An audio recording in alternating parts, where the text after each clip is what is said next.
भारत का सच, हर भारतीय की आवाज। नमस्कार, मी महेंद्र हरिभाऊ सोरोदे सर, शिवसेना आणि भारतीय जनता पार्टीचा नगराध्यक्षपदाचा अधिकृत उमेदवार या नात्याने मी आपणास संवाद साधत आहे। काल अतिशय जोरात, जोशात, उल्हासात, उत्साहामध्ये बाईक रॅली झाली आणि बेकरानगर PMT डेपो शेजारी सभा होती। रस्त्यातच आम्हाला निषेध आला की निवडणूक काही कारणामुळे लांबणीवर पडलेली आहे।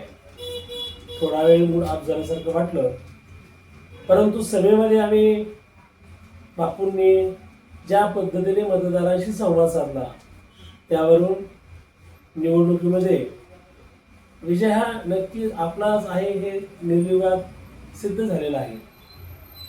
परंतु निवडणुकीमध्ये आलेली रंगत, आलेला उत्साह काही काळापुरते थोडासा त्या ठिकाणी थांबणार आहे। कारण 2 तारखेला म्हणजेच उद्या होणारी निवडणूक, होणारं मतदान हे 20 तारखेपर्यंत पुढे ढकललेलं आहे ही बातमी समजली। आज तर सकाळपासून अनेक लोकांनी वेगवेगळ्या शंका, वेगवेगळे मत त्या ठिकाणी विचारले। खरं तर बऱ्याच लोकांच्या मनामध्ये संभ्रम होता की निवडणूक पुढे ढकलली म्हणजे काय, कोणाला याबद्दल फारसं माहिती नव्हतं। परंतु निवडणूक फक्त पुढे ढकललेलं आहे म्हणजे मतदानाचा तारीख फक्त त्या ठिकाणी दिवस फक्त पुढे ढकललेला आहे, बाकी सगळं आहे असं आहे। मी ज्यावेळेस शिवसाहेबांशी बोललो त्यांनी सांगितलं की फक्त निवडणूक कार्यक्रम जाहीर होणार आहे, त्या व्यक्तींना माघार घेणे, त्यांना चिन्ह देणं एवढाच काय तो कार्यक्रम असणार आहे। अन्यथा ज्या पद्धतीने उमेदवारांची यादी आता अंतिम झालेली आहे त्या यादीनुसार हे कार्यक्रम असा चालू राहणार आहे। जर त्या 2 उमेदवारांचे फॉर्म आले तर ती यादीमध्ये थोडाफार बदल होणार, परंतु निवडणुकीची सगळी प्रक्रिया आहे अशीच चालू राहणार आहे।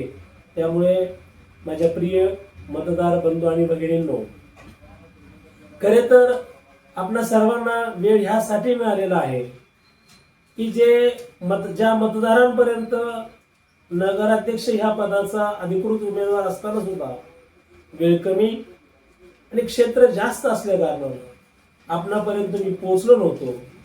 मी या योगे कदाचित मला संधी मिळालेली आहे।